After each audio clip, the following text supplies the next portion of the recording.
Hello, my name is Samantha, I'm Esmeralda. and we're going to be talking about the desensitization of death and the different religious perspectives. So I want to ask you guys a question. I want you to raise your hand if you're afraid to die. Straight up. Can one person that raised their hand explain why? Yes.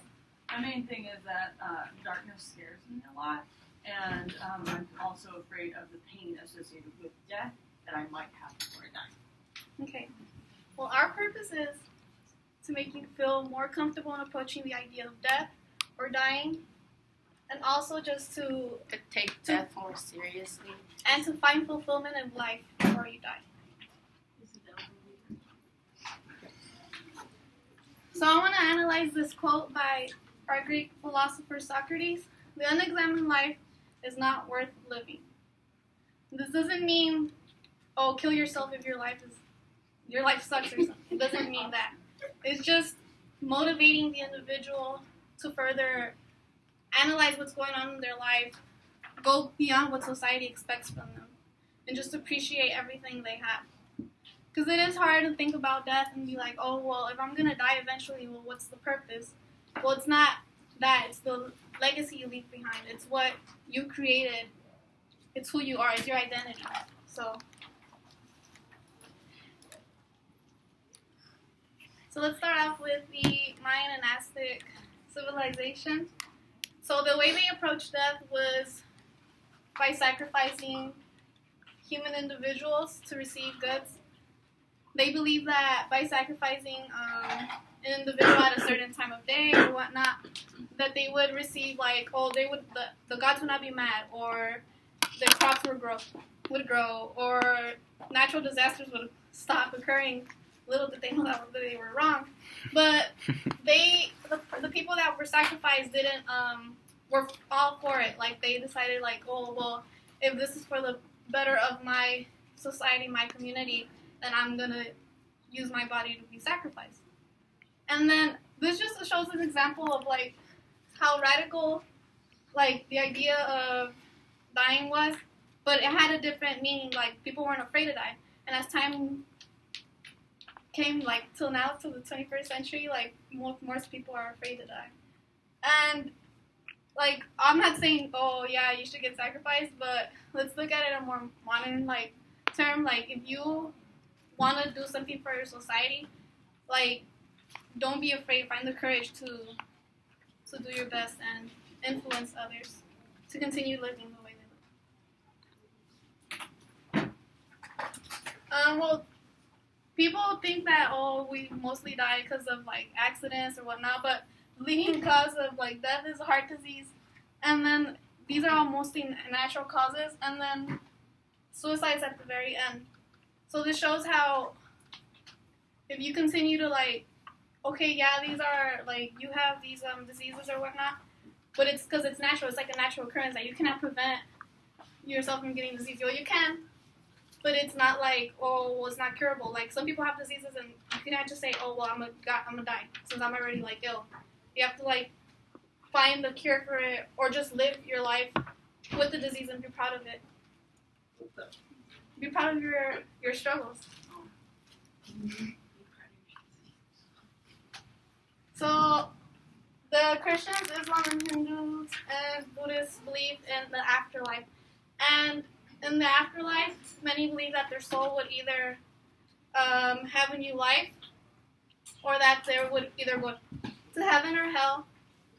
And the Chinese celebrated the like Hungry Ghost Festival, and then the Buddhists, and they believe that was a time where they can interact with the ghosts, so like the people that died, and like show their like communicate with them to show that, oh, even though you're still dead, like, we still want to communicate with you and stay in contact. And then the Hindus believed in the Christians believed in the afterlife as well, and they believed that whatever they did while they were living, it was to show it either like to show their God that, oh, well, I'm doing this and this and this, so please accept me till in the day that I die. And then there's just different ways that they viewed what they would do in their afterlife. This was a personal experience I had. It was a car crash in Southgate, and the people on the ground ended up dying. And it was a father and his daughter and his daughter's friend, and they were gonna come in to watch the movie in the theaters. And what I noticed is that the media came along and like everything was big, like they did a big commotion for it, and then I understand why. And I wanted to see like, oh well, how do people feel, like how are they viewing death? Like it's right in front of your eyes, like what are your perspectives on it? And many people were just there to like, oh let me record or whatnot. And like I thought about like a further analyzation of like, oh well they're dead, like what are you gonna like? How does this impact you in your life as an individual? And then these cars would pass by. It's 8:30. Some people would like go like this, which is like some Catholic, yeah. And that would just like, I would wonder, oh, are they doing this for their family or for themselves? Or like, oh, thank God that I'm alive. And I feel like it's good that people use religion to find faith in what they do in life. And like, I think that was just a very open experience to see like how different people reacted to death. And yeah. A book that both me and Esmeralda read was A Lesson Before Dying by Ernest James. And this story was about an African American individual named Jefferson, and he was accused of a crime that he did not commit just because he was black, and they sentenced him to death. And they wanted, like, while he was in jail, they called him a hog because he was illiterate, and like he was just like they thought he was an animal, like the white officers. And his grandmother decided that I don't want him to die an animal, I want him to die a man. And she she asked a teacher, an educated black individual, to help him become literate and to become proud of himself and for achieving something before he died. And some people question, like, oh, well, you're Christian, like, wouldn't you want your grandson to find more, find a place with God? And she said that it came, like, naturally, and that she wants him to leave an impact first before he died. And he did end up becoming literate, and before he died, he told the teacher to tell his grandmother that he became a man, but he was going to die with pride. Okay, so I'm going to be talking about specifically the desensitization of death. So I read this article called Denial: The American Way of Death by Jeffrey A. Johnson. It talks about like how people view death before. And basically he talked about this movie called Night of the Living Dead. It came out in 1968, and it was about a family of 7 who were trapped in a house, and they were surrounded by like zombies. And basically that movie talks about how death should be feared. You should fear death. But nowadays people don't think of death this way because of the violence in like movies and in video games. So that's what I'm going to be arguing, that desensitization of death has happened because of the violence in video games and movies. So violence in video games. Obviously you guys know these video games very well, Grand Theft Auto and Black Ops, and they both have a lot of violence in it. Like, you just go around killing people, and in this one you can just get out of your car and like shoot someone in the street. Like, that's like, what is wrong with that? But both of these have a lot of violence in it, and both of them reward you for this violence. So it's either, I don't know, I haven't played these games, but I know that they like reward you by like, I don't know, according to next level, ranks, I don't know what it is, but they reward you.